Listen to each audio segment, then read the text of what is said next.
ഇന്ന് നമ്മൾ ചർച്ച ചെയ്യുന്നത് വളരെ സന്തോഷകരമായൊരു കാര്യം പറയാൻ വേണ്ടിയാണ്.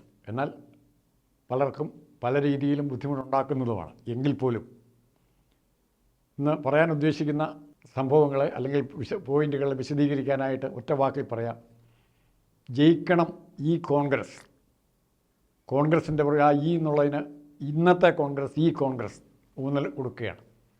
കാരണം സ്വന്തം അണികൾ അവർ കൊലപാതകളാണെങ്കിലും വ്യഭിചാരം ചെയ്താലും ബലാത്സംഗം ചെയ്താലും കുട്ടികളെ കൊന്നാലും പാലക്കാട് പോലെ കുട്ടികളെ കെട്ടിത്തൂക്കിയാലും എല്ലാം അത്തരം കുറ്റവാളികളെ രക്ഷിക്കുന്ന സമീപനത്തിൽ നിന്നും മാറി, ഒരു കാലത്ത് കോൺഗ്രസും ചിലപ്പോഴൊക്കെ ചെയ്തിട്ടുണ്ടായിരിക്കാം, സമീപനത്തിൽ നിന്ന് മാറി രാഹുൽ മാങ്കൂട്ടത്തിൻ്റെ കേസ് വന്ന ഉടൻ അദ്ദേഹം നിരപരാധിയാണോ യഥാർത്ഥ കുറ്റവാളിയാണോ എന്ന് അറിയത്തില്ല, പക്ഷേ ആരോപണത്തിൻ്റെ നിഴൽ രാഹുൽ മാങ്കൂട്ടത്തിൻ്റെ ദേഹത്ത് പതിച്ചപ്പോൾ മുതൽ അതിൻ്റെ പ്രാരംഭ അന്വേഷണം നടത്തിയ പാർട്ടി ഒരു കാര്യം തീരുമാനിച്ചിരുന്നു: അന്വേഷണത്തിൻ്റെ യഥാർത്ഥ ചിത്രം പുറത്തു വരുന്നത് വരെ രാഹുൽ മാങ്കൂട്ടം പുറത്തു നിൽക്കട്ടെ എന്ന്.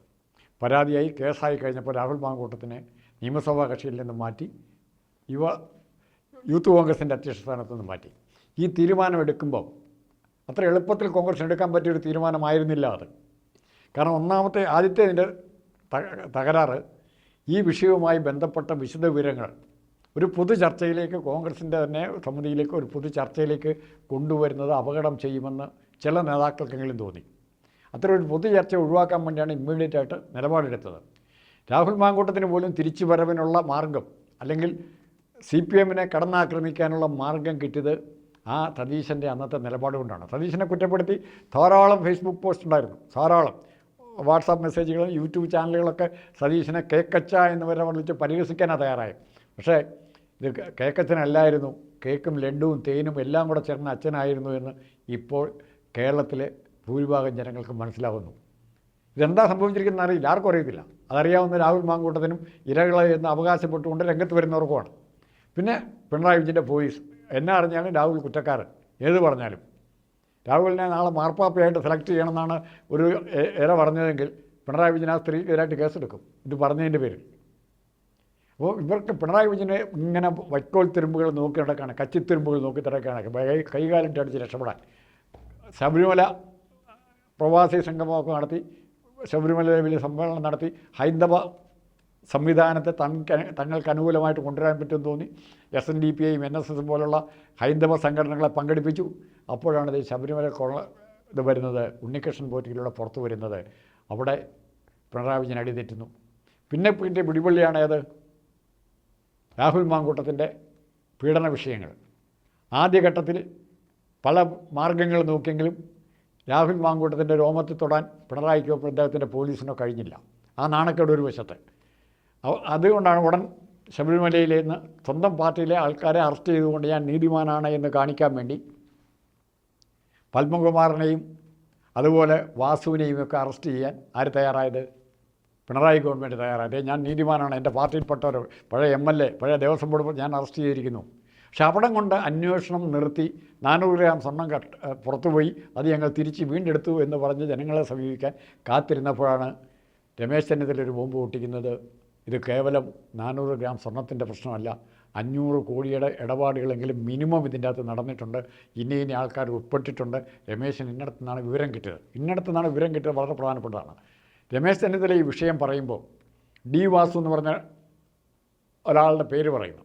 ഈ D. വാസുവിനെ അന്വേഷിച്ച് ഇവിടുന്ന് നമ്മുടെ സ്പെഷ്യൽ ഇൻവെസ്റ്റിഗേഷൻ ടീമിലെ പ്രമാണിമാർ അവിടെ ചെല്ലുകയും വാസുവിനെ ചോദ്യം ചെയ്യുകയും തിരുവനന്തപുരത്ത് SIT ഓഫീസിൽ കാണാൻ ആവശ്യപ്പെട്ടു വാസുവിനോട്. എന്നാൽ ഏറ്റവും ഗുരുതരമായ ആരോപണം, ജീവപര്യന്തവും അതിനപ്പുറവും ശിക്ഷ ലഭിക്കാവുന്ന ഗുരുതരമായ ഒരു ആരോപണം വാസുവിൻ്റെ പേരിൽ ഉണ്ടായപ്പോൾ യാതൊരു പ്രശ്നവും ഉണ്ടാകില്ല എന്ന് വാസുവിന് ആരാണ് ധൈര്യം കൊടുത്തത്? ഒരു നേരിയ ലാഞ്ചനയെങ്ങും ഉണ്ടായിരുന്നെങ്കിൽ ഇവർക്ക് ഏതെങ്കിലും തരത്തിൽ അവിടുന്ന് രക്ഷപ്പെടാൻ പറ്റുമായിരുന്നു അല്ലേ? അതിനല്ല ശ്രമിച്ചത്. അപ്പോൾ ദുബായ് വഴിയാണോ സ്വർണം കടത്തിയിരിക്കുന്നത്, അതോ തിരുവനന്തപുരം വഴിയാണോ സ്വർണം കടത്തിയിരിക്കുന്നത്, അതോ ഡൽഹിയിലേക്ക് ഇത് ബന്ധങ്ങൾ നീണ്ടുപോയോ?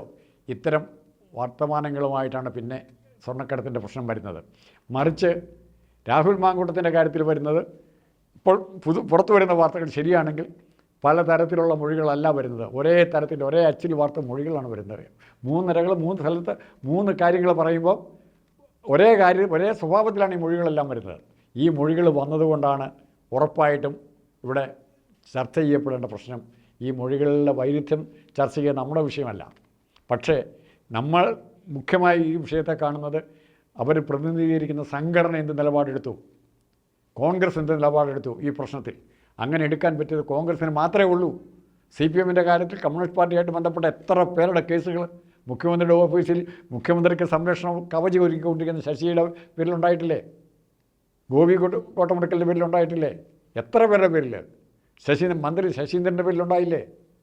ഓരോരുത്തരും ഓരോ എടുത്തോ. അവരുടെ കാര്യത്തിൽ എന്ത് സമീപനമാണ് പാർട്ടി എടുത്തത്?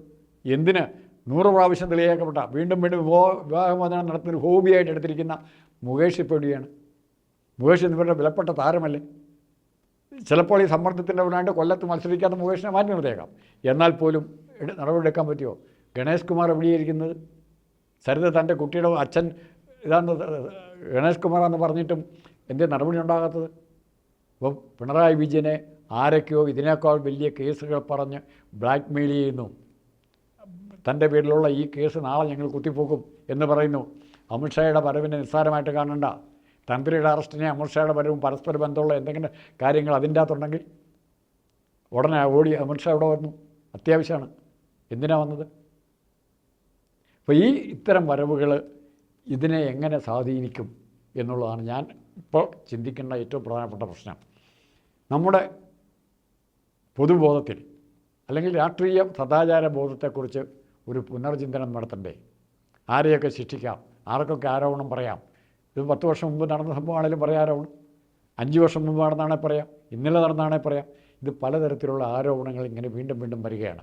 അത് ചില മൊഴികൾ നമുക്ക് കേൾക്കുമ്പോൾ തന്നെ ചിരിച്ചുകൊണ്ട് മാത്രമേ കേൾക്കാൻ പറ്റുള്ളൂ. കുഞ്ഞുണ്ടാകണം ഇങ്ങനെ പറഞ്ഞുകൊണ്ട് ആരെങ്കിലും ബലാത്സംഗത്തിന് പോവുമോ? പിന്നെ പിറ്റേ ദിവസം പറയുന്ന അത് അബോർട്ട് ചെയ്യണം. ഇത് തികച്ച് അവിശ്വസനീയ. നാടോടി കഥകളിൽ പോലും ഇങ്ങനെ അറേബ്യൻ കഥകളിൽ പോലും ഇങ്ങനെ കാണില്ല. ഈ കഥ ഒന്നുകിൽ മെനഞ്ഞെടുത്തത് സത്യസന്ധമാണെങ്കിൽ രാഹുൽ മാങ്കൂട്ടത്തിന് കൊടുക്കാവുന്നതിൻ്റെ പരമാവധി ശിക്ഷ കൊടുക്കാനും ബാധ്യസ്ഥരായിരിക്കണം. അങ്ങനെ കൊടുക്കുമോ? അപ്പോൾ ഇവിടെ ഈ Congress party, Indian national Congress എടുത്തിരിക്കുന്ന നിലപാട് അതിൻ്റെ സൂചകമായിട്ട് പറയാൻ പറ്റുന്നത്, ഈ പരാതികളെക്കുറിച്ച് പത്രക്കാർ ചോദിച്ചപ്പം രാഹുൽ മാങ്കൂട്ടത്തിൻ്റെ ഒരു കമൻ്റ് ഉണ്ടായിരുന്നു. രാഹുൽ മാങ്കൂട്ടത്തിൻ്റെ സമൂഹത്തിൻ്റെ മുമ്പിൽ വെറുപ്പിച്ച കമൻറ്റും കൂടിയായിരുന്നത്. Who cares, I am least bothered about all these comments. പക്ഷെ അതിന് അന്നും കോൺഗ്രസിൽ നിന്ന് ഒരാൾ വിഭാഗീയതയാണെന്നൊന്നും പറയേണ്ട, ഗ്രൂപ്പിസാണെന്ന് പറയേണ്ട, കോൺഗ്രസിൽ നിന്നൊരു മാന്യനായ മനുഷ്യൻ ഉത്തരം പറഞ്ഞു. ഹൂ കെയേഴ്സ് എന്നുള്ള ചോദ്യത്തിന് ഐ ഡു കെയർ. അത് പറഞ്ഞാൽ മറ്റാരുമായിരുന്നില്ല, ജിൻഡോ ജോണായിരുന്നു. I do care.